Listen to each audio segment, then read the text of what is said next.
उठी दियो T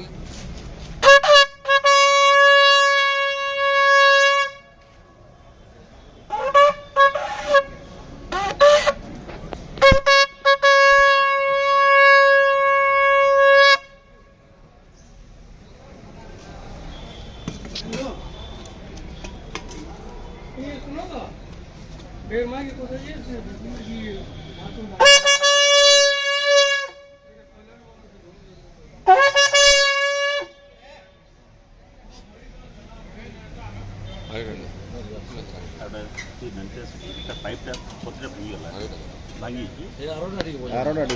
sir केते वर्ष है धनुजात्रा रे आपण कलाकारी करी आसुछन केन भूमिका रे अभिनय करछन। आज्ञा नमस्कार मु प्रहलाद कुमार महाना घर ये बरगढ़ जिला अंतर्गत कोटापल्ली ग्राम रे मु दीर्घ 10 वर्ष है यही विश्व प्रसिद्ध बरगढ़ धनुजात्रा रे प्रथमे जड़े महाराजा पदातिक सैन्य भाव में योगदान करी महाराज पाट हाथी जिते परिक्रमा रे बाहरे महाराजा आगरे आमे पाट छत्र नहीं टमक निशाण दुंदुबी भेरी तुरी बजाई ये वीर काहाली बजाई समस्त को सावधान कर दो अलर्ट कर दो एवं महाराजा जो राजकीय हाट जो परिवेश गोटे सृष्टि करिवारे मोर ए हाथ तैयारी पित्तल तैयारी वीर काहाली ही समस्त को चकित करिए एवं स्तंभीभूत कर जाए और समस्त दृष्टि आकर्षण केन्द्रबिंदु पलटि जाए। आपण एटा निजे तैयारी करिछ आज्ञा आपण निजे तैयारी करिछन निजे कला कौशल भी शिखिछन आज्ञा केंति लागु जे आपण को विश्व प्रसिद्ध धनुजात्रा रे रोल करी कंसारी कारीगर श्रीयुक्त भक्तराम महानकर पु कोटापल्ली रे आमे कंसा पित्तल कारीगरी काम करू विभिन्न प्रकार आसबाब पत्र माने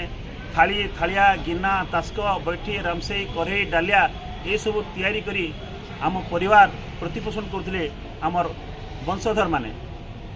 जितेबले समय आसी आम कौन हो ना विभिन्न प्रकार जो धातुर दाम बढ़िया कारण आमर तथाकथित कंसा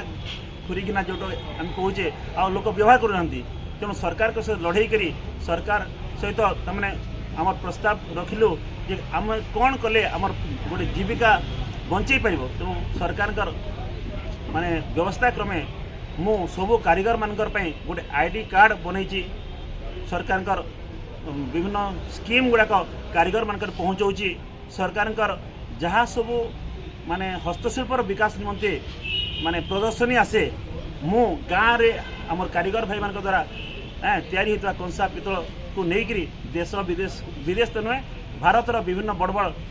हस्तशिल्प आयुक्त द्वारा डीसी हैंडीक्राफ्ट द्वारा आयुक्त मेला रे मु निजे जाए हिमाचल प्रदेश धर्मशाला आरंभ करी माने तिरुपति कर्नाटक मैसूर दिल्ली हाट पर्यंत मु विभिन्न समय जाइछि आमर गाँव कलाकृति को उज्जीवित करने तार बिक्री पे व्यवस्था करने मु चेष्टा करी मु निजर ए कौलिक कला काम करने सहित पाठ पढ़ी एमए बीएड मु वर्तमान 25 वर्ष है सरस्वती शिशु मंदिर योजना कार्यरत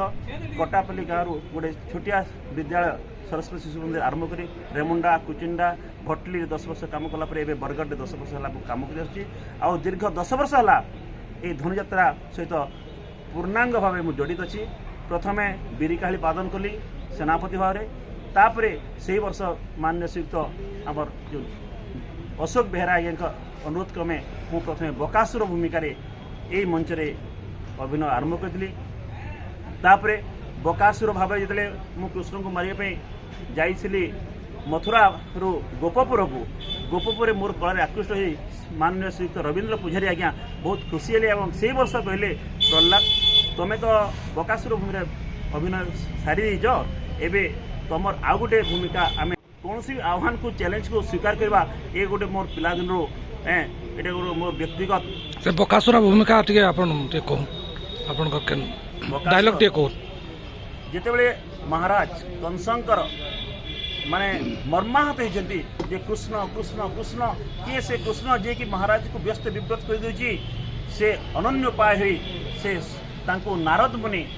गोटे वार्ता देले जे हे कंस राजन अंगिरा नदी कूले बसवास कर षड़मल्ल वीर षंढा शकटा अघा बका तृणा जे धेनुका संगे अच्छा पूतना सुंदरी तांको आह्वान करो महाराज यज्ञ करी महाराज आमको आह्वान करती आह्वान कला मात्रे हठात आम समस्ते षड़मल्ल वीर सहित पूतना सुंदरी उपस्थित हो महाराज प्रणाम प्रणाम महाराज कि कारण स्मरण कले ये षड़मल्ल वीरे अटे मोहि बकासुर विशाल पक्षद्वय अच्छी मोहरी ये विशाल पक्षरे आपणकर आदेश पाइला मात्रे मु छुटी जीवी मथुरा गप मोर ए विशाल पक्ष विस्तार करी बेनी शिशु को जाबुड़ी धरिबी उड़ाई नेबी आकाश मार्ग एवं कचाड़ी मारिबी भूपृष्ठरे